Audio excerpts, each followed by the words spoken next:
അവനൊരു സംഖ്യയാണ്. സംഖ്യയെ തിരുത്താൻ പറ്റില്ല എന്നത് അത് എല്ലാവർക്കും അറിയാവുന്നൊരു കാര്യം. അതുകൊണ്ട് സംഖ്യകൾ വിളിക്കുന്ന ഒരു സംവാദത്തിൽ ഞാൻ പങ്കെടുക്കാൻ. ഇയാൾ 19-ാം നൂറ്റാണ്ടിൽ ജീവിക്കുന്നതാണ് അതിൻ്റെ അർത്ഥം. ജാതി ചോദിക്കുകയാണെങ്കിൽ ഞാൻ നായരാണെന്ന് പറഞ്ഞു. എൻ്റെ ജാതി നായരാണെന്ന് സൂക്ഷ്മ ബോധ്യമുള്ളവനാണ് ജാതിയെക്കുറിച്ച് ആരെങ്കിലും പറഞ്ഞാൽ ജാതിക്കായെടുത്ത് കാണിക്കുന്നതെന്ന് ഓർക്കണം. പപ്പടം പായസം എന്ന് പറയുന്നത് യഥാർത്ഥ നുണയാണ്. വെജിറ്റേറിയൻ എന്ന് പറയുന്ന ഫുഡിൻ്റെ സാമ്പാറൊക്കെ ഉണ്ടാക്കി പായസം ഉണ്ടാക്കി കുടിക്കുക, വിഭവസമൃദ്ധമാണെന്നവർ പറയുന്ന ഓലനും കാളനും തോരനും ഒക്കെ വെച്ച് സാമ്പാറും ഒക്കെ അതെല്ലാം കുഴച്ചിരിക്കുന്ന കണ്ട മനുഷ്യൻ അറപ്പ് വരും അക്ഷരാർത്ഥത്തിൽ. അതെന്തോ മാന്യമായ ഫുഡാണെന്നാണ് പറഞ്ഞത്. മലയാളി എവിടെ വെജിറ്റേറിയൻ ആയിരുന്നത്? ഏത് ചരിത്രഘട്ടത്തിൽ?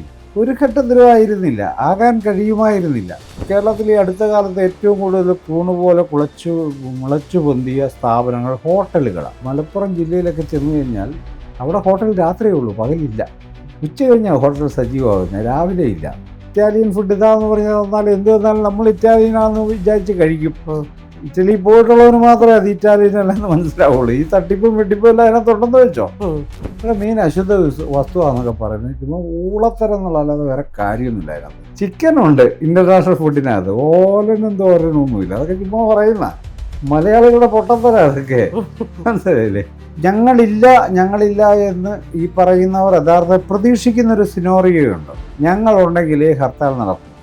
അങ്ങനെയൊന്നുമില്ല എന്ന് കേരളത്തിന് മനസ്സിലായി. ഇതിപ്പോൾ ഈ പറഞ്ഞ ഒരു വിഭാഗം KPMSകാർ വന്നില്ലെന്ന് വിചാരിച്ച് കേരളത്തിൽ ഒന്നും സംഭവിച്ചില്ല. കേരളത്തിൽ ഹർത്താൽ വിജയകരമായി നടന്നു. ഇപ്പൊ സാറിന്റെ സംസാരത്തിൽ ഉടനീളം പണിക്കരെ പറ്റി, അതായത് ശ്രീജിത്ത് പണിക്കരെ പറ്റി, നിങ്ങൾ ഒരു വേദിയിൽ മനോരമയുടെ ഫെസ്റ്റിവലിന്റെ ഹോർത്തൂസിൽ ഇരുന്നപ്പോഴാണ് ഇങ്ങനെ ഒരു സംസാരം വന്നത്. പണിക്കരെ കുറിച്ച് നിരന്തരം പറയുന്ന കേട്ട് എന്തുകൊണ്ടാവാം നേരിട്ട് വിളിച്ചിട്ട് അല്ലെങ്കിൽ പറഞ്ഞത് തെറ്റാണ്, അല്ലെങ്കിൽ നിങ്ങൾ ഇങ്ങനെയല്ല പറയേണ്ടത് എന്ന് പറയാൻ കഴിയാത്തത്, അല്ലെങ്കിൽ ആ പറഞ്ഞത് അങ്ങനെയല്ല എന്ന് ശ്രീജിത്തിനോട്? അവനൊരു സംഖ്യയാണ്. ഞാൻ മനസ്സിലാക്കിയിടത്തോളം അയാളൊരു സംഖ്യയാണ്. സംഖ്യയെ തിരുത്താൻ പറ്റില്ല എന്നത് അത് എല്ലാവർക്കും അറിയാവുന്നൊരു കാര്യമാണ്. സംഖ്യയെ തിരുത്താൻ പറ്റില്ല. അതുകൊണ്ട് സംഖ്യകൾ വിളിക്കുന്ന ഒരു സംവാദത്തിൽ ഞാൻ പങ്കെടുക്കാൻ. ഒരു സംവാദം, കാരണം അവരെ തിരുത്താൻ പറ്റുന്നവരല്ല, അന്ധവിശ്വാസികളാണ്. ഇയാളും ചില അന്ധവിശ്വാസങ്ങൾ ജീവിക്കുന്ന ആളാണ്. അത് വളരെ തെറ്റായ പ്രമിസിൽ നിന്ന് ആരംഭിക്കുന്ന ആളാണ്. അത് തന്നെ നമ്മളൊന്ന് അനലൈസ് ചെയ്ത് നോക്കണം. അവിടെ അംബേദ്കറെ സമകാലീനമായി എങ്ങനെ വായിക്കാം എന്നതാണ് വിഷയം. ആ വിഷയത്തിൽ ഞാൻ പറയുന്നു, ആദ്യത്തെ ചോദ്യം വരുന്നത്, അംബേദ്കർ ഒരു മെത്തഡോളജി ഉണ്ടാക്കിയിട്ടുണ്ടോ? ആ മെത്തഡോളജി സ്വീകാര്യമാണ് സമൂഹത്തെ പഠിക്കാൻ? ഞാൻ വാദിച്ചത് മെത്തഡോളജി ഉണ്ടാക്കിയിട്ടുണ്ടെന്നും ഇപ്പോൾ അത് ഉപയോഗപ്രദമാണെന്നും. ഈ സമയത്ത് ശ്യാംകുമാർ മറ്റെന്തോ സംസാരിക്കുന്നു ഇതിനെക്കുറിച്ച്. അതിനുശേഷം ശ്രീജിത്ത് പണിക്കർ പറയുന്നൊരു കാര്യം, അംബേദ്കർ മുസ്ലിം വിരുദ്ധനായിരുന്നു എന്ന് പറയുന്ന കാര്യം, മുസ്ലിം വിഭാഗത്തിനെതിരായിരുന്നു. അത് ഇവർ പറയാറില്ല, അവരതിപ്പോൾ പറയണമെന്നാണ്. ഒരു കോൺക്ലേവിന് വിളിക്കുക, ഒരു ചർച്ചയിലേക്ക് വിളിക്കുക. ആ ചർച്ചയ്ക്ക് മുൻകൂട്ടി തീരുമാനിക്കപ്പെട്ട ഒരു അജണ്ട ഉണ്ടായിരിക്കുക. ശ്രീജിത്ത് പണിക്കർ യഥാർത്ഥത്തിൽ ഒരു സഹതാപം അർഹിക്കുന്ന ഒരു മനുഷ്യനാണ്. ഞാൻ അങ്ങനെ അദ്ദേഹത്തെ കാണുന്നത്. കാരണം അദ്ദേഹം പറയുന്നൊരു കാര്യം എന്താണെന്ന് ചോദിച്ചാൽ, ഈ പണിക്കർ എന്നതൊരു ജാതിയല്ല, അതൊരു സ്ഥാനപ്പേരാണ് എന്നാണ് പറഞ്ഞത്. ഞാൻ ആലോചിക്കുക, ഈ സ്ഥാനപ്പേര് ആര് കൊടുത്തതാണെന്ന് ആലോചിക്കുകയായിരുന്നു. ഒരുപക്ഷെ തിരുവിതാംകൂർ മഹാരാജാവോ അയാളുടെ സാമന്തന്മാരോ ആരെങ്കിലും കൊടുത്ത, അവൻ്റെ വീട്ടിലെ അവൻ്റെ അപ്പൂപ്പനോ അല്ലെങ്കിൽ അതുപോലെ അന്ന് ഉണ്ടായിരുന്ന ആളിന് കൊടുത്ത ഒരു സ്ഥാനപ്പേര് ഈ സ്വതന്ത്ര ഇന്ത്യയിൽ കൊണ്ട് നടക്കണമെങ്കിൽ അയാൾക്ക് എന്തോ ഒരു മനോവൈകല്യം ഉണ്ടെന്ന് അതിൻ്റെ അർത്ഥം. ഇത് ഉപേക്ഷിക്കണം. ഇത് ഉപേക്ഷിക്കുമ്പോഴാണ് അവർ പൗരന്മാരായി മാറുന്നത്. പണിക്കർ ജാതിയല്ല, അതൊരു സ്ഥാനപ്പേരാണ്. ഇതയാളുടെ വാദം. ഇതൊരു സഹതാപം അർഹിക്കുന്ന ഒരു സ്റ്റേറ്റ്മെൻറ്റാണ്. ഇയാൾ 19-ാം നൂറ്റാണ്ടിൽ ജീവിക്കുന്നതാണ് അതിൻ്റെ അർത്ഥം. ജാതി ചോദിക്കുകയാണെങ്കിൽ ഞാൻ നായരാണെന്ന് പറഞ്ഞു.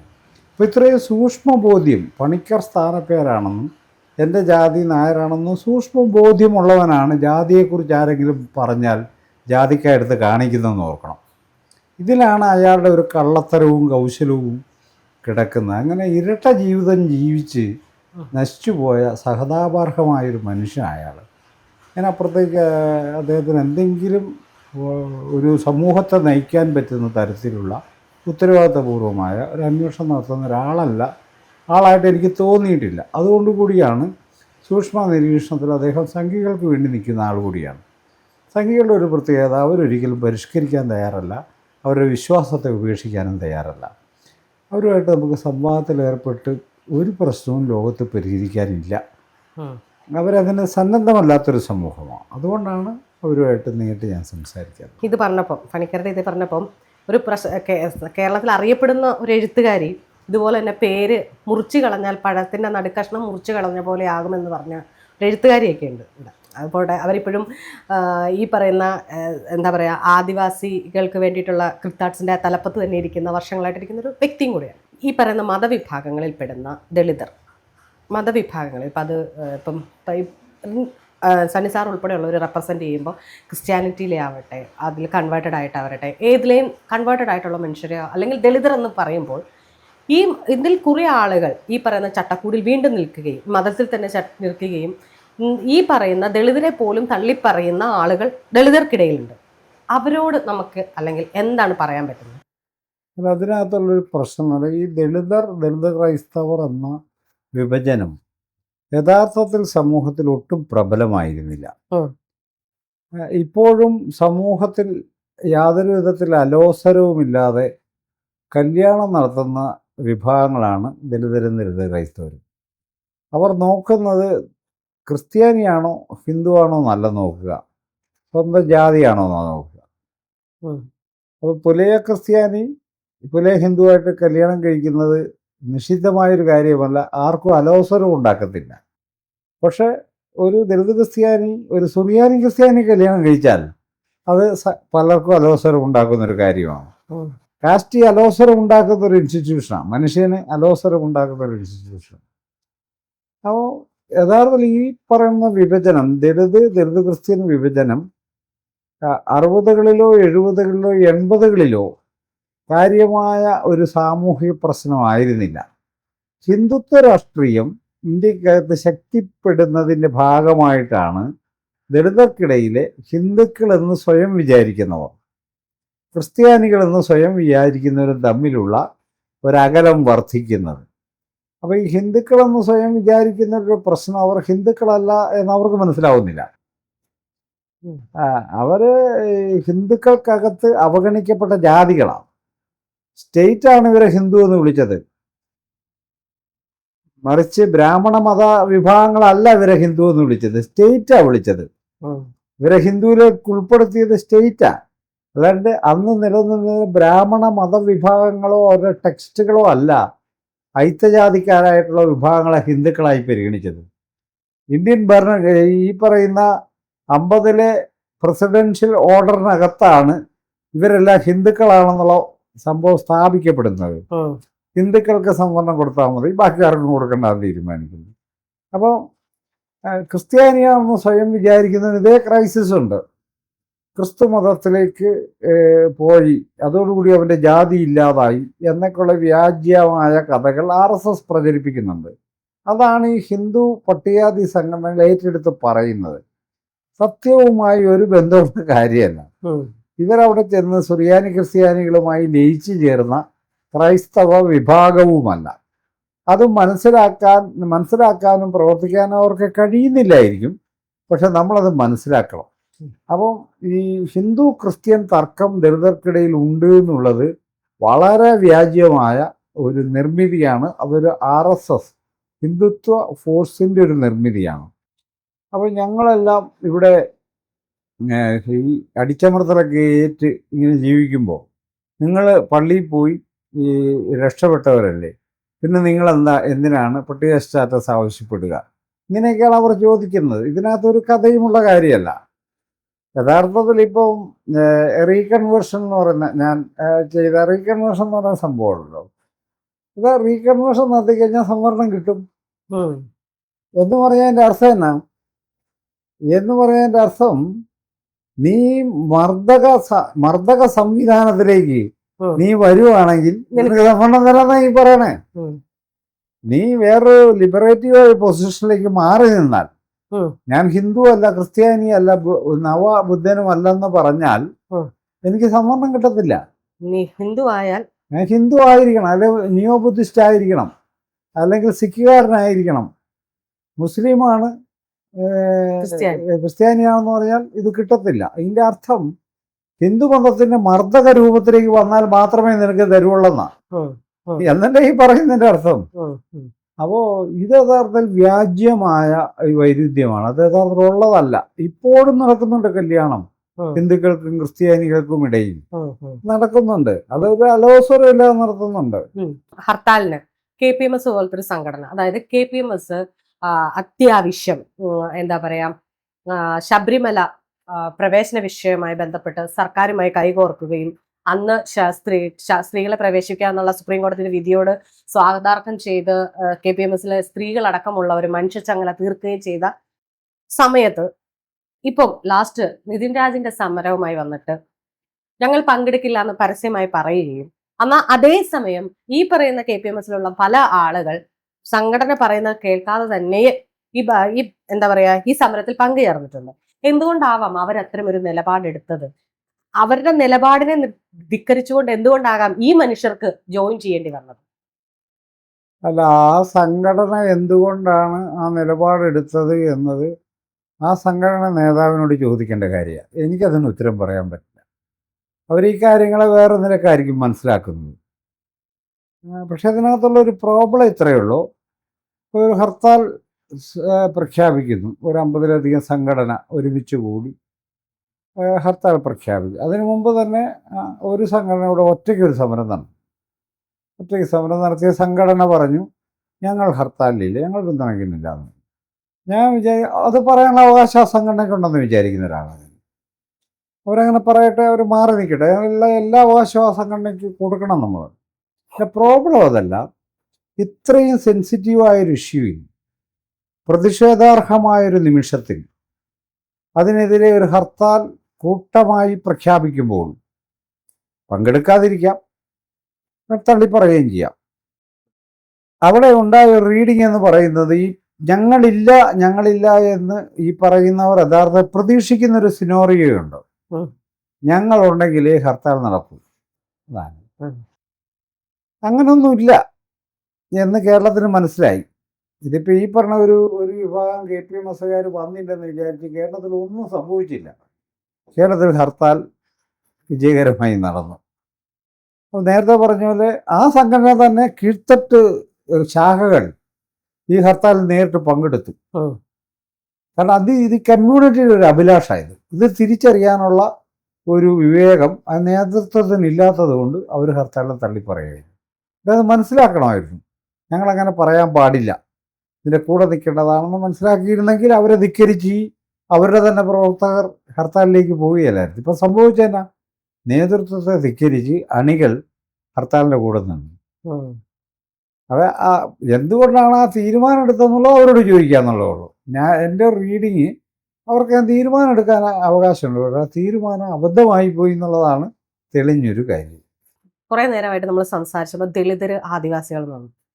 ആദ്യമേ തന്നെ എന്നോട് പറഞ്ഞാൽ നീ മരണ വീടുകളിൽ മറ്റുള്ള ആളുകൾ വരാറില്ല, അല്ലെങ്കിൽ പഠിക്കുന്ന സ്റ്റുഡൻസ് തന്നെ പറയാറുണ്ട് ഞങ്ങളുടെ കൂടെ ഇരുന്ന് ആരും ഭക്ഷണം കഴിക്കാറില്ല. ഇപ്പം കലാലയ രാഷ്ട്രീയത്തിൽ തന്നെ നോക്കിക്കഴിഞ്ഞാൽ ഒരുപാട് കുട്ടികൾ മാനസികമായും ശാരീരികമായും പീഡനം ഏൽക്കുന്നുണ്ട്, ഒരു വാക്കുകൊണ്ട് പോലും. അത് കലാലയം മാത്രമല്ല, വോൾ ലൈഫിൽ കേൾക്കുന്നത് നമ്മൾ ഈ അട്രോസിറ്റി എടുത്ത് ഉപയോഗിക്കുന്നു എന്നുള്ളതാണ്. ഇത് തെളിച്ചവും വെളിച്ചവുമായിട്ടല്ല ചെയ്യുന്നത്. ഒരു ഇരുട്ടിന്റെ മറവിലാണ് ഇതെല്ലാം ചെയ്യുന്നത്. എന്നാൽ ഈ പറയുന്ന ഒരു പാളി ഉണ്ടാവും. അത് മനസ്സിലായി വരുമ്പോഴത്തേക്കും നമ്മൾക്കെല്ലാം തന്നെ നഷ്ടപ്പെടും. അതിലേറ്റവും പ്രധാനപ്പെട്ട ഒരു കാര്യമാണ് ഭക്ഷണം. നമ്മുടെ ലൈഫിന്റെ ഒരു ഭക്ഷണമാണ് ഏറ്റവും ഒരു കോമൺ ആയിട്ട് നമ്മൾ എന്തിനാണ് പണിയെടുക്കുന്നത്? ഭക്ഷണം കഴിക്കാൻ. ഈ ദളിത് ജീവിതങ്ങളുടെ ഭക്ഷണവും ഈ എന്താ പറയാ ആധുനിക ഇന്ത്യയിൽ തന്നെ നമുക്ക് വേണേൽ പറയാം, അല്ലെങ്കിൽ ഇപ്പോഴത്തെ ഒരു ഇന്ത്യ തമ്മിൽ കണക്റ്റഡ് ആണോ? അല്ലെങ്കിൽ കണക്റ്റഡ് ആണെങ്കിൽ അതെങ്ങനെയാണ്? അല്ല, ഇത് നമ്മളുടെ ഒരു ഭക്ഷണ രീതി പരമ്പരാഗതമായി നിലനിൽക്കുന്നൊരു ഭക്ഷണ രീതി മലയാളിക്കില്ല. അതൊരു തെറ്റിദ്ധാരണയാണ്. എല്ലാ സമുദായങ്ങളും ഈ ആധുനികമായ ഭക്ഷണക്രമത്തിലേക്ക് പരിവർത്തനപ്പെട്ടിട്ടുണ്ട്. ചില വിശേഷ ദിവസങ്ങളിൽ വീട്ടുകാർ മാത്രം കൂടുമ്പോൾ ഒക്കെയാണ് ഒരുപക്ഷെ പഴയ ഭക്ഷണം അത് കപ്പ മേടിച്ച് വേവിക്കുക, മീൻകറി ഉണ്ടാക്കുക, മത്തിക്കറി ഉണ്ടാക്കുക, ഉം. അത്തരം കാര്യങ്ങളടക്കം ചിലപ്പോൾ ബീഫിൻ്റെ ചില ഇനങ്ങൾ ഉണ്ടാക്കുക. ആ, ഈ ഈ പറയുന്ന വെജിറ്റേറിയൻ എന്ന് പറയുന്ന ഫുഡിലെ ഗ്രേഡഡ് ഇൻഇക്വാളിറ്റിയിൽ ജീവിക്കുന്നവർ ഉം. അവരുടെ വീട്ടിൽ സാമ്പാറൊക്കെ ഉണ്ടാക്കി പായസം ഉണ്ടാക്കി കുടിക്കുക. ഉം. വിഭവസമൃദ്ധമാണെന്ന് അവർ പറയുന്ന ഉം. ഓലനും കാളനും തോരനും ഒക്കെ വെച്ച് സാമ്പാറും ഒക്കെ അതെല്ലാം കുഴച്ചിരിക്കുന്ന കണ്ട മനുഷ്യൻ അറപ്പ് വരും അക്ഷരാർത്ഥത്തിൽ. അതെന്തോ മാന്യമായ ഫുഡാണെന്നാണ് പറഞ്ഞത്. എനിക്ക് അതൊക്കെ കാണുമ്പോൾ എനിക്ക് ശരിക്കും പറഞ്ഞാൽ എനിക്ക് ഒരു ഇതെല്ലാം കൂടി ഇങ്ങനെ കൂട്ടി കുഴച്ചിട്ട് വാരി തിന്നുന്ന കണ്ട് കഴിഞ്ഞാൽ മനുഷ്യൻ യഥാർത്ഥത്തിൽ എനിക്കത് സഹിക്കാൻ പറ്റത്തില്ല ആ സംഭവം. അത് ആ ഭക്ഷണത്തിന് രുചിയൊക്കെ കാണുമായിരിക്കും, പക്ഷേ ഇവൻ്റെ ഒരു തീറ്റ രീതി തന്നെ നമ്മളെ അസ്വസ്ഥപ്പെടുത്തുന്ന ഒരു സംഭവം. ഇവനിങ്ങനെ കുഴച്ച് ഇങ്ങനെ പിടിച്ച് ഇങ്ങനെ പിന്നെയും പിന്നെ ഇങ്ങനെ ആ ഇലക്കകത്ത് ഇങ്ങനെ ഞെരടുന്ന കണ്ടു കഴിഞ്ഞാൽ അത് നോൺ വെജിറ്റേറിയൻ ആവട്ടെ, അപ്പം നമുക്ക് മലയാളികൾക്ക് ഒരു കോമൺ ഫുഡ് കൾച്ചർ എന്ന് പറയാനായിട്ട് യഥാർത്ഥത്തിലില്ല. അതൊരു ആധിപത്യ സമൂഹത്തിൻ്റെ ഭക്ഷണം മലയാളി ഭക്ഷണമായിട്ട് നമ്മൾ തെറ്റിദ്ധരിക്കുന്ന. മലയാളി എവിടെ വെജിറ്റേറിയൻ ആയിരുന്നത്? ഏത് ചരിത്രഘട്ടത്തിൽ?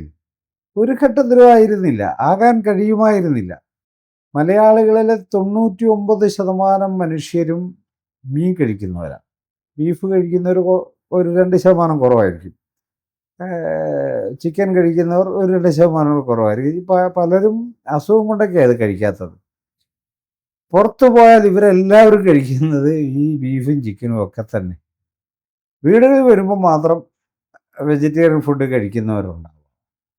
അപ്പം മലയാളിക്ക് ലഭ്യമായ ഭക്ഷണ സാമഗ്രികളിൽ ഏറ്റവും പ്രധാനം ഉൾനാടൻ മത്സ്യമായിരുന്നു, തീരങ്ങളിലെ മത്സ്യമായിരുന്നു. ഇത് തിന്ന് തന്നെയാണ് മലയാളി സമൂഹം നൂറ്റാണ്ടുകളോളം അതിജീവിച്ചത്. അതുകൊണ്ട് മലയാളിക്ക് അങ്ങനെ നോൺ വെജിറ്റേറിയൻ ഫുഡ് സംസ്കാരമില്ല. അത് വെറുതെ പറയുന്ന. അതിവിടുത്തെ പ്രഭു കുടുംബങ്ങളുടെ കുടുംബങ്ങളുടെ ഒരു തീറ്റ സംസ്കാരമാണ്. ഈ വേലുത്തമ്പി തലവ പിടിക്കുന്നത് എങ്ങനെയാണെന്നറിയോ? വേലുത്തമ്പി തലവ കോന്നി കാട്ടിൽ ഒളിച്ചിരിക്കുന്നു. ബ്രിട്ടീഷ് പട്ടാളം ഇങ്ങനെ അന്വേഷിച്ച് നടക്കുക. അപ്പോൾ ഈ വേലുത്തമ്പി തലവയ്ക്കൊരു വീക്ക്നെസ് ഉണ്ട്. അയാൾ 2 തൂശനില കൂട്ടിക്കെട്ടിയാണ് ഭക്ഷണം കഴിക്കത്തുള്ളൂ. അത്രയും വിഭവസമൃദ്ധമായി അയാൾ ഭക്ഷണം കഴിക്കുള്ളൂ. 2 തൂശനില കൂട്ടിക്കെട്ടി. അപ്പോൾ ഇവരിങ്ങനെ അന്വേഷിച്ച് പോകുന്ന സമയത്ത് കൂട്ടിക്കെട്ടിയ തൂശനില തോട്ടിക്കൂടി ഇങ്ങനെ ഒഴുകി വരിക. അവർക്ക് നേരെ പിടികിട്ടിയത് ഇവിടെ ഈ പ്രദേശത്ത് അയാളുണ്ടെന്ന്. അങ്ങനെയാണെങ്കിൽ അയാൾ പിടിക്കപ്പെടുന്നത്, മനസ്സിലായില്ലേ? അപ്പം ഇങ്ങനെ 2 ഇല കൂട്ടിക്കെട്ടി കഴിച്ചത് കൊണ്ടാണ് ആ പുള്ളിക്ക് അവിടെ മണ്ണൊരു ക്ഷേത്രത്തിൽ പോയി കുത്തിച്ചാകേണ്ടി വന്നത്. ഞാൻ പറഞ്ഞൊരു കാര്യം. നമ്മളത് അങ്ങനെ മനസ്സിലാക്കണം. ഈ മലയാളിയുടെ ഫുഡ് സംസ്കാരം പപ്പടം പായസമെന്ന് പറയുന്നത് യഥാർത്ഥത്തിൽ നുണയാണ്. മലയാളിയുടെ കപ്പ തിന്നും മത്തി തിന്നും ഉൾനാടൻ മത്സ്യങ്ങൾ തിന്നും തന്നെ ജീവിച്ചവരാ. ചേമ്പ് തിന്നും ചേന തിന്നും ഒക്കെ ജീവിച്ച മനുഷ്യർ. അപ്പം അതെല്ലാം അശുദ്ധ ഭക്ഷണമായി മാറുകയും ഓലനും തോരനും കാളനും സാമ്പാറും അവിയലും എന്നൊക്കെ പറഞ്ഞ് വിചിത്രമായ കുറേ ഫുഡുകൾ ഇങ്ങനെ നിരത്തി. ഇതാണ് മലയാളിയുടെ സംസ്കാരം എന്ന് പറയുന്നത്. അത് ശരിയായൊരു സംഭവമല്ല എന്നുള്ളതാണ് ഒന്നാമത്തെ സംഗതി. രണ്ടാമത്തെ കാര്യം, ഇന്ന് മലയാളിയുടെ ഫുഡ് എന്ന് പറയുന്നത് ഇൻ്റർനാഷണൽ ഫുഡാണ്. അന്താരാഷ്ട്ര കമ്പനികൾ ഉണ്ടാക്കുന്ന ഫുഡ് നേരിട്ട് കഴിക്കുന്ന മനുഷ്യരാണ് മലയാളികൾ. കേരളത്തിൽ ഈ അടുത്ത കാലത്ത് ഏറ്റവും കൂടുതൽ കൂണുപോലെ മുളച്ചു പൊന്തിയ സ്ഥാപനങ്ങൾ ഹോട്ടലുകളാണ്. ആ ഹോട്ടലുകൾ ശ്രദ്ധിച്ചിട്ടുണ്ടോ? അതൊരു ടൗണിനകത്തല്ല, ടൗണിന് പുറത്താണ്, ഹൈവേകളുടെ സൈഡിലാണ്. കാർ പാർക്കിംഗ് സൗകര്യമുള്ള വലിയ ഹോട്ടലുകളാണ്. അവിടെയൊക്കെ നമ്മൾ ഭക്ഷണം കഴിക്കാൻ ഫാമിലിയായിട്ട് കയറിയാൽ 4000 രൂപ 5000 രൂപയാണ് ബില്ല്. വിചിത്രമായ ഫുഡൊക്കെ അവിടെ കിട്ടും. വിചിത്രമായ ഫുഡ് ഏത് രാജ്യത്തെ ഫുഡും കിട്ടും. അതിനുള്ള ഷെഫിനെയൊക്കെ അവിടെ നിർത്തിയിട്ടുണ്ട്. നമ്മളവിടെ പോയി കഴിക്കാത്ത കൊണ്ട് ഇറ്റാലിയൻ ഫുഡ് ഇതാന്ന് പറഞ്ഞാൽ തന്നാൽ എന്ത് തന്നാലും നമ്മൾ ഇറ്റാലിയനാണെന്ന് വിചാരിച്ച് കഴിക്കും. ഇറ്റലി പോയിട്ടുള്ളവന് മാത്രമേ അത് ഇറ്റാലിയൻ അല്ലെന്ന് മനസ്സിലാവുള്ളൂ. ഈ തട്ടിപ്പും വെട്ടിപ്പും എല്ലാം അതിനകത്തുണ്ടെന്ന് വെച്ചോ. ഇതൊരു ഇൻ്റർനാഷണൽ ഒരു കൾച്ചറിലേക്ക് മലയാളി സമൂഹം മാറിയിട്ടുണ്ട്. അപ്പോൾ അതിനകത്ത് ഈ റേഷ്യൽ ഫുഡ്, ഈ പ്രാദേശികമായിട്ടുള്ള റേഷൻ ഇപ്പോൾ കുട്ടനാടൻ ഫുഡ് ഉം. എന്ന് പറയുന്ന സംഗതി, കുട്ടനാടൻ ഫുഡിൻ്റെ ഒരു കുട്ടനാടൻ ഒരു ഫുഡ് സംസ്കാരമുണ്ട്, ഉണ്ടായിരുന്നു. ഇപ്പം അത് നമുക്ക് റീറ്റെയിൻ ചെയ്യാനൊന്നും പറ്റില്ല. ഉണ്ടായിരുന്നു. കാരണം അവർക്ക് അവിടെ അവൈലബിൾ ആയിട്ടുള്ള ഈ തീറ്റ സാമഗ്രികൾ സമാഹരിച്ച് തിന്ന് ജീവിച്ച മനുഷ്യരാണ് ഈ കുട്ടനാടുകാർ. എനിക്ക് നല്ല ഉറപ്പുണ്ട്, പുഴയിൽ ഇത്രയും മീനും കപ്പയിടാനുള്ള സൗകര്യവും കുറച്ച് നെല്ല് ഇളയാനുള്ള പാടവും ഇല്ലായിരുന്നെങ്കിൽ മലയാളി ചരിത്രത്തെ അതിജീവിക്കില്ലായിരുന്നു. ഓരോ ഓലനും തിന്നല്ല മലയാളി ചരിത്രത്തെ അതിജീവിച്ചത്, മീൻ തിന്ന് തന്നെയാണ്, ഒരു സംശയം വേണ്ട. ഇവിടെ മീൻ അശുദ്ധ വസ്തുവാന്നൊക്കെ പറയുന്നത് ചുമ്മാ ഊളത്തരം എന്നുള്ളതല്ലാതെ വേറെ കാര്യമൊന്നുമില്ല അതിനകത്ത്. മനസ്സിലായില്ലേ? അപ്പം ഞാൻ പറയുന്നത്, അതുകൊണ്ട് നമ്മളൊരു ഇൻ്റർനാഷണൽ ഫുഡ് സംസ്കാരത്തിലേക്ക്, എൻ്റെയൊക്കെ ചെറുപ്പത്തിൽ നാട്ടിൻപുറത്ത് പൊറോട്ട എന്ന് പറഞ്ഞ വിഭവം കിട്ടത്തില്ല. അവിടെ പുട്ടും ദോശയും ഇഡ്ഡലിയും, അതിനപ്പുറത്തേക്കൊരു ഫുഡില്ല. വൈകുന്നേരം ബോണ്ട പോലെയുള്ള ചില സാധനങ്ങൾ. ഇന്ന് ഏത് തരം ഫുഡും നാട്ടിൻപുറത്ത് കിട്ടും. പപ്സ് കിട്ടും, കപ്പ് കേക്ക് കിട്ടും, അങ്ങനെയുള്ള സാധനങ്ങൾ. കുറച്ചുകൂടി മേജറായിട്ടുള്ള ഒരു ടൗൺഷിപ്പിലേക്ക് ചെന്ന് കഴിഞ്ഞാൽ അവിടെ വിചിത്രമായ ഫുഡുകൾ കിട്ടുന്ന ഹോട്ടലുകളുണ്ടാവും.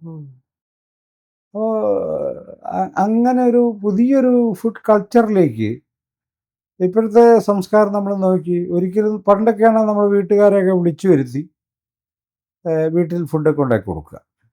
പണ്ട് എൻ്റെയൊക്കെ ചെറുപ്പത്തിൽ ഈ യൗവനകാലത്തുമൊക്കെ നമ്മുടെ വീട്ടിലേക്ക് ഒരാൾ വരുന്നു, ഉച്ച സമയമാണ്, ഭക്ഷണം കഴിക്കാമെന്ന് നമ്മൾ പറയുന്നു. അയാൾ കൈ കഴുകി ഭക്ഷണത്തിനിരിക്കും, ഒരു പ്രശ്നമില്ലാതെ. ഇവിടെ അവിടുന്ന് ഫുഡ് കഴിച്ചിട്ടേ പോകത്തുള്ളൂ. ചായയുടെ സമയമാണ്, ചായ കുടിക്കാമെന്ന് പറയും, ഇവിടെ അവിടുന്ന് ചായ കുടിക്കും, ഒരു പ്രശ്നമില്ല. രാവിലത്തെ ഫുഡിൻ്റെ സമയമാണെങ്കിൽ കാപ്പി കുടിക്കാമെന്ന് പറഞ്ഞാൽ പുള്ളിയോടെ കപ്പയാണോ കപ്പ എന്താണോ അത് കഴിക്കും. പക്ഷെ ഇന്ന് ഒരു വീട്ടിൽ വരുന്ന ഒരാളോട് നമ്മൾ ഭക്ഷണം കഴിക്കാം എന്ന് പറഞ്ഞാൽ ഞാൻ കഴിച്ചിട്ടാണ് വന്നത് എന്ന് പറയുക, അല്ല ഞാൻ വീട്ടിൽ പോയി കഴിച്ചോളാം എന്ന് പറയുക. കഴിക്കാറില്ല ആൾക്കാർ. അതല്ലെങ്കിൽ അവിടെ അതിനു വേണ്ടി തന്നെ വരുന്നവരാ, ഇന്ന് ഞങ്ങൾ വരും കേട്ടോ എന്നൊക്കെ പറഞ്ഞിട്ട് വരുന്ന സുഹൃത്തുക്കൾ മാത്രമേ അത് ഷെയർ ചെയ്യത്തുള്ളൂ. പണ്ടങ്ങനെയല്ല. നടന്നു പോകുന്ന വഴിയിൽ നിന്ന് ഒരു കപ്പ് വെള്ളം ഇങ്ങനെ, ഇച്ചിരി കഞ്ഞിവെള്ളം ഇങ്ങനെ എന്നൊക്കെ പറഞ്ഞ് ഞാൻ ഇങ്ങനെ നടപ്പ് വഴിയുടെ സൈഡിൽ വളർന്ന ഒരാളാണ്. ഈ നടന്നു പോകുന്നവർ ഒത്തിരി പേരിങ്ങനെ വീട്ടിൽ നിന്ന് കഞ്ഞിവെള്ളമൊക്കെ മേടിച്ച് കുടിക്കുന്നത് എനിക്ക് നല്ല ഓർമ്മയുണ്ട്. അതിൽ നിന്നൊക്കെ മലയാളി മാറിക്കഴിഞ്ഞു പൂർണ്ണമായിട്ട്. അപ്പം നമ്മുടെ ഈ ഫുഡ് കൾച്ചർ എന്ന് പറയുന്നത് ഈ കൊടുക്കൽ വാങ്ങൽ സംഭവം പോലും മാറിപ്പോയി. ഇപ്പം നമ്മൾ ഇവിടെ വരുന്ന നിങ്ങൾ കഴിച്ചെന്ന് എന്നോട് നുണ പറഞ്ഞിട്ട് നിങ്ങൾ പോകുന്ന വഴിക്ക് അവിടെ കാരിത്താസിനോട് വലിയൊരു ഹോട്ടലുണ്ട്, അവിടെ കയറി നിങ്ങൾ ഫുഡ് കഴിച്ചിട്ട് എറണാകുളത്തിന് പോകും. മനസ്സിലായില്ലേ? ഇങ്ങനെയാണ് നടക്കുന്നത്. അത് അവരുടെ കള്ളത്തരം കൊണ്ടൊന്നുമല്ല, അതൊരു കൾച്ചറാണ്. അപ്പോൾ അവിടെ ചെന്ന് അവർ പ്രതീക്ഷിക്കാത്തൊരു സമയത്ത് അവിടെ ചെന്ന് അവിടെ നമ്മൾ അങ്ങനെ ഫുഡ് ഷെയർ ചെയ്യാൻ പാടില്ല. അങ്ങനെ കൾച്ചർ. ഇപ്പോൾ വീട്ടിലൊരു ആവശ്യമുണ്ടായാൽ പെട്ടെന്ന് ആദ്യം പറയുന്ന കാര്യം ഇന്ന് നമുക്ക് പുറത്തു പോയി ഭക്ഷണം കഴിക്കാനുള്ളത്. ഇതൊരു കൾച്ചറായി മാറിക്കഴിഞ്ഞു. നമ്മൾ ഒരു മലപ്പുറം ജില്ലയിലൊക്കെ ചെന്ന് കഴിഞ്ഞാൽ അവിടെ ഹോട്ടൽ രാത്രിയേ ഉള്ളൂ, പകലില്ല. ഉച്ച കഴിഞ്ഞാൽ ഹോട്ടൽ സജീവമാകുന്നത്, രാവിലെ ഇല്ല. എല്ലാത്തരം വിഭവങ്ങളും കിട്ടുന്ന ഹോട്ടലുണ്ട്. അവിടെ എല്ലാം സ്ത്രീകളും കുട്ടികളും അടക്കം ഫാമിലിയാണ് വന്നിരിക്കുന്നത്. ഒരു കൾച്ചർ അങ്ങനെ പടർന്ന് പിടിക്കുന്നത് നമ്മൾ കാണുന്നത്. അപ്പോൾ നമ്മുടെ food culture, racial food culture is there. ഇപ്പോൾ കോട്ടയം കറി എന്നൊക്കെ പറയാം, അതൊന്നുമില്ല. അത് അവർ കറി വെച്ച് കോട്ടയം കറിയാന്ന് പറഞ്ഞ് തരുന്നു. ഞാൻ പാലക്കാടൊക്കെ പോയി കോട്ടയം കറി കൂട്ടിയപ്പോൾ എനിക്കൊരു കാര്യം മനസ്സിലായി, കോട്ടയം കറി അവർ കൂട്ടിയിട്ടില്ലെന്ന് മനസ്സിലായി. ഞാൻ കോട്ടയത്ത് ജീവിക്കുന്ന ഒരാളാണ്, എനിക്കറിയാം കോട്ടയം കറി ടേസ്റ്റ്. രണ്ട് ടേസ്റ്റുകളാണ്. ഈ സിറിയൻ ക്രിസ്ത്യൻസിൻ്റെ ഇടയിൽ ഈ കറി വെക്കുമ്പോൾ ഒരു ടേസ്റ്റുണ്ട്. ഒരു മുളകരച്ചിട്ട് വിനാഗിരിയൊക്കെ ഒഴിച്ചിട്ട് ഒരു സംഭവം അവർ ചെയ്യാം, അതൊരു ടേസ്റ്റാണ്, നല്ല ടേസ്റ്റുള്ള സംഭവം. തേങ്ങ അരച്ച് ചെയ്യുന്നൊരു കൾച്ചർ ഈ പറയുന്ന കുട്ടനാടിനൊക്കെ കേന്ദ്രീകരിച്ചുണ്ട്. തേങ്ങ അരച്ച് മീൻ കറി വെക്കുക, അതിന് വേറൊരു ടേസ്റ്റാണ്. ഇത് രണ്ടുമാണ് കോട്ടയത്തിൻ്റെ കറി എന്ന് പറയുന്നത്. നമ്മൾ അവിടെ പാലക്കാട് ചെന്ന് കഴിക്കുന്ന ഇതും അല്ലാതെ മൂന്നാമതൊരു കറിയാണ് കഴിക്കുന്നത്. അപ്പോൾ അതുകൊണ്ട് മലയാളികളൊരു ഇൻ്റർനാഷണൽ ഫുഡ് കൾച്ചറിലേക്ക് മാറിക്കഴിഞ്ഞിട്ടുണ്ടെന്ന് തന്നെയാണ് വിചാരിക്കുന്നത്. അതിനകത്ത് ഈ ഓലനും തോരനൊന്നും ഒരു സംഭവമില്ല. ഈ പിള്ളേരെ കഴിക്കുന്ന ഇങ്ങനെ രണ്ട് കയ്യിലും പിടിച്ചൊക്കെ കഴിക്കുന്ന സാധനത്തെ എന്താ ഓലൻ, എന്നാ തോരൻ, അതിനകത്ത് വേണമെങ്കിൽ ചിക്കൻ കാണും. മനസ്സിലായില്ലേ? ചിക്കനുണ്ട് ഇൻ്റർനാഷണൽ ഫുഡിനകത്ത്, ഓലനും തോരനും ഒന്നുമില്ല. അതൊക്കെ ചുമ്മാ പറയുന്ന മലയാളികളുടെ പൊട്ടത്തരാ അതൊക്കെ. മനസ്സിലായില്ലേ? ഇപ്പം എന്താണെങ്കിലും സമരസമിതിയുമായി മുന്നോട്ട് പോവുകയാണ്. അടുത്ത ഘട്ടത്തിലേക്ക് വരുമ്പോൾ പുതിയ സർക്കാരിനോട് രോഹിത് വേമുല ആക്ട് നടപ്പിലാക്കാനുള്ള ചർച്ചകളിലേക്ക് പോകും. ഇനി നടന്നില്ലെങ്കിൽ മാത്രം വീണ്ടും കേരളം പ്രക്ഷോഭത്തിലേക്ക് പോകും. എന്താണെങ്കിലും ഇത് ഞാൻ പറഞ്ഞ പോലെ തന്നെ 2014 മുതലൊരു കണക്കില് 170ഓളം ഇൻസ്റ്റിറ്റ്യൂഷണൽ മർഡർ നടന്നിട്ടുള്ള ഇന്ത്യയിൽ ഇപ്പൊ ഞാൻ പറഞ്ഞ പോലെ ഒരാള് നമുക്ക് ഏറ്റവും പ്രിയപ്പെട്ട ഒരാള് ജോലിക്ക് പോയിട്ട് തിരിച്ചു വരാൻ 1 മിനിറ്റ് വൈകിയാൽ വെപ്രാളപ്പെടുന്നെടുത്ത് ഒരു കുഞ്ഞിനെ പഠിക്കാൻ വിട്ടിട്ട് തിരിച്ച് പൊതിഞ്ഞു കെട്ടി കിട്ടുക എന്ന് പറയുന്നത് ഒരാൾക്ക് ഉൾക്കൊള്ളാൻ പറ്റുന്നില്ല. ഒരു മാതാപിതാക്കൾ എന്നല്ല, നമ്മളൊരു പറയലൊക്കെ പറയാറുണ്ട്, അച്ഛനമ്മമാരിരിക്കെ മക്കൾ മരിക്കുന്ന ഏറ്റവും വലിയ ദുഃഖം. പക്ഷെ നിതിൻ രാജ് എന്നൊരു കുട്ടി ഒരച്ഛൻ്റെ അമ്മയുടെ മാത്രമല്ല, ഈ ഒരു സൊസൈറ്റിയുടെ മകനാണ്. അല്ലെങ്കിൽ ഇതുപോലെ അനുഭവിച്ച ഒരു 100 പേരുടെ പ്രതിനിധിയാണ്. രജനി തൊട്ട് ഇങ്ങോട്ടേക്ക് വന്ന, രജനി മുന്നേ ഉണ്ട് ഒരുപാട് പേരുണ്ട്. അതിന് മുന്നോട്ടിറങ്ങിയ എന്താ പറയാ, ഈ ഒരു സമരസമിതിക്ക് ഇനിയും ഒരു ഇൻസ്റ്റിറ്റ്യൂഷണൽ മർഡേഴ്സ് ഉണ്ടാവാതെ തടയാൻ സാധിക്കട്ടെ എന്ന് ആഗ്രഹിക്കുന്നു. Thank you. ഓക്കെ.